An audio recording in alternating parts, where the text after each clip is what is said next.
اگر کہ آپ چاہتے ہیں کہ بھئی شر انسان سے اور شر شیطان، ہر قسم کی شر سے آپ لوگ محفوظ رہنے چاہتے ہیں، جنات سے، جادو سے، نظر بد سے، اور ہر قسم کی پریشانی سے آپ لوگ محفوظ رہنا چاہتے ہیں، آپ چاہتے ہیں کہ بھئی ہر قسم کی پریشانیوں سے اللہ تعالی ہمیں محفوظ رکھے،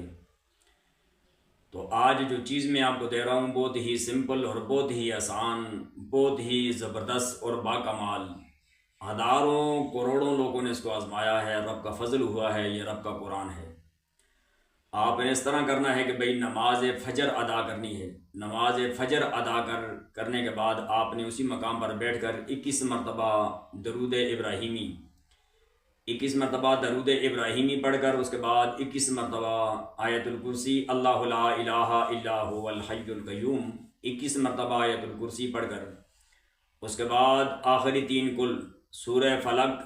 اور سورہ ناس اور قل هو اللہ احد،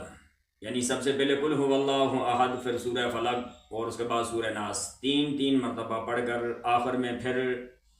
21 مرتبہ درود ابراہیمی آپ نے پڑھنا ہے۔ پڑھنے کے بعد آپ نے اپنے اوپر تصور میں پھونک مار دینی ہے،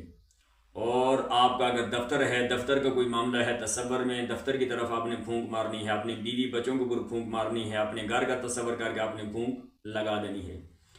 یہ پھونک آپ جس وقت لگا دیں گے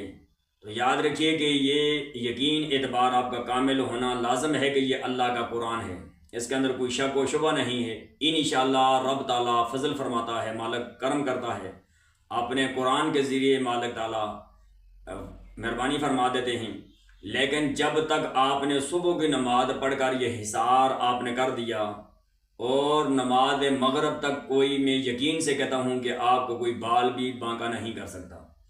تو جب نماز مغرب آپ پڑھ لیں تو اسی طریقے کے ساتھ پھر آپ نے اپنا حصار، اپنی بیوی بچوں کا حصار، اپنے دفتر کا، کاروبار کا، گھر کا آپ نے حصار کر دینا ہے۔